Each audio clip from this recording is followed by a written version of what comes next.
Hey guys, back here today with a review of a brand new broadcast dynamic microphone. It's the Technica AT2040. Okay, so let's open up this AT2040. Box is the usual good experience from Audio-Technica. So we'll go ahead and open the package up. See, we have some instructions and warranty card in the top, so some information there you may find useful. A little bit of foam packaging to protect the microphone. Inside the box, we have the microphone itself, just in a plastic bag. So I'll go ahead and open it up. This is a nice heavy microphone. Looks to be really well constructed. It's a nice looking mic. Comes with a 5/8 adapter in the microphone mount itself. So really happy with that on first impression. It's got a really nice padded case to protect this microphone as well. I'll just open it up. Inside, there's, a 5/8 to 3/8 adapter, so that's where you get it. And that's the microphone.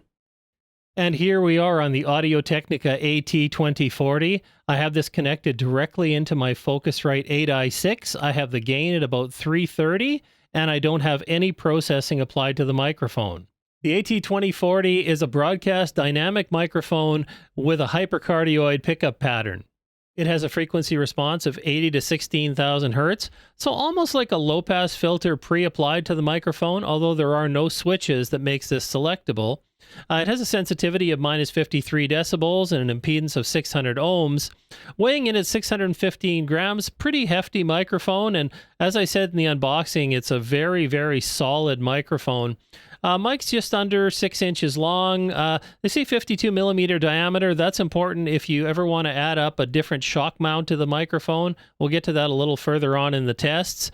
Of course, it's an XLR microphone, and it does come with a mounting clip attached directly to the microphone, and you do get a 5/8 to 3/8 adapter. Also comes with a really nice padded case. And based on the monitoring, I think this microphone is kind of presence forward. It gives you a lot of clarity, which I really like in the tone. And of course, later on in the video, I'll be applying some EQ to it just to show you some various sounds you can get out of this microphone. Hopefully, it'll give you an idea if you can EQ this to the sound that you'd like to get. Well, let's go through a few tests on this microphone and see what it's going to be like. So what I'll do is I'll actually get close up on the microphone and I'll give you the proximity effect.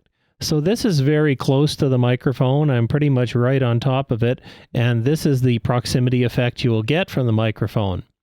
And I backed off a little bit, again, more to a normal distance, about 3 inches away. And we'll test the distance a little bit as well with this. So again, here I'm at about 3 inches from the microphone. If I back up to about a foot away from the microphone, this is kind of the sound you could expect to get from it.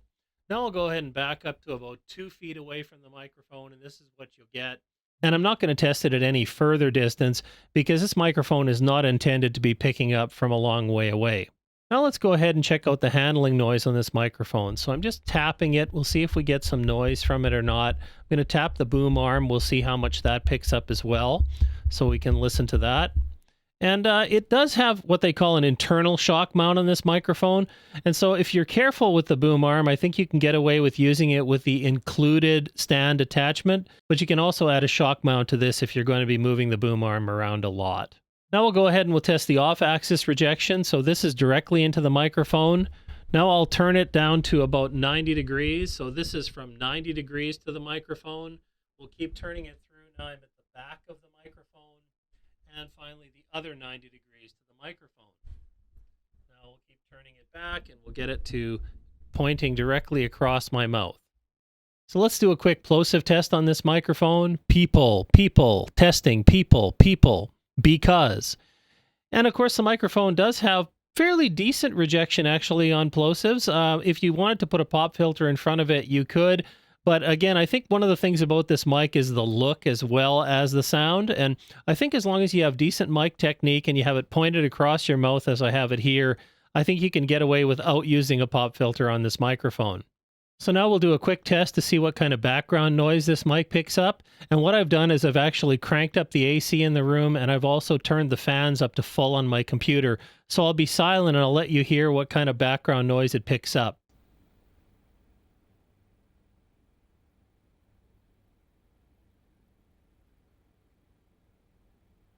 And I think the microphone did a pretty good job of rejecting the background noise. I mean, I can tell you that it's pretty loud in the room right now, so pleased with the rejection of background noise.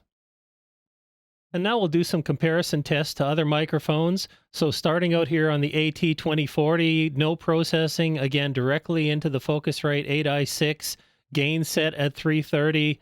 This is what you can expect to get out of this microphone right out of the box. And now I'm on the Behringer XM8500 dynamic microphone. I have it directly connected to the Focusrite 8i6. I have the gain turned to 4 and no processing applied to this microphone. And this is back on the Audio-Technica AT2040, just so you can get used to what it sounds like again. Let's go ahead and test this against another dynamic microphone. Now I'm on the newer NW40 dynamic microphone. I again have it connected directly to the Focusrite 8i6. I've got the gain at about 4 o'clock. No processing on this audio. This is the sound you're going to get. This is about $40, give or take, for this mic, so really inexpensive option. So I think the sound is kind of presence forward, much like the AT2040, but you let me know in the comments. And once again, we're back on the Audio-Technica AT2040 before I compare it against the next microphone, which is the AKG P170 small diaphragm condenser microphone. Now I'm on the AKG P170 small diaphragm condenser microphone. This is a really popular microphone because of its flat frequency response. Really gives you a lot of options in post to adjust the sound. Again, I've got it hooked up directly to the 8i6. I've got the gain set at about 12 o'clock, and this mic needs 48 volts of phantom power. And finally, we're back again on the Audio-Technica AT2040 without processing applied. And now I'm going to demonstrate some processing options you can apply to this microphone, because at the end of the day, what matters is if it will give you the sound that you're wanting to get. So of course we're starting out on unprocessed sound. I have the microphone connected directly to the Focusrite 8i6, gain set at about 330, and this is what it sounds like without any processing. I won't be changing the gain throughout these tests, but I will change the profiles in Neutron 3 so you can hear what sort of sounds we'll get. Okay, and the first one up is the Control Boxiness 2 preset I have on Neutron 3. Well, I don't think this microphone is particularly boxy sounding. This will give you an idea of what this common sort of EQ situation will do to the sound of this microphone. Now let's go ahead and switch this over. What we'll do is we'll simply apply the low-mid warmth. So now we're on the low-mid warmth process, and you can see that it gives kind of that classic Pultec boost and dip in the low end. And again, this is a very common technique for processing microphone sound to see what you're going to get. So here's what it sounds like with that. And now we're on the forward dialogue preset on Neutron 3. Again, this one has just simply EQ, and we're getting a little bit of a different sound here. Drops off, a little boost in the lower ends. Remember, this microphone, I think, is kind of presence forward, so this is giving us a little bit of enhancement in that lower end. And now we're on the big broadcast preset here in Neutron 3 that I have configured to get that big broadcast sound with this microphone. I haven't spent a lot of time getting this dialed in exactly as I'd want it, but this will give you an idea. This is askdrtk FM radio sound. And but you know, if you're looking for a broadcast type of sound, I think you can definitely get that sort of low end out of this microphone. And of course, the idea here is just to give you some of the tone characteristics that you can get out of this microphone. WSTRTK. Unbelievable. Thanks for tuning in to WSDRTK FM radio. I hope you enjoyed the show today and found it helpful. As always, thanks for watching, and I'll see you next time. WSDRTK.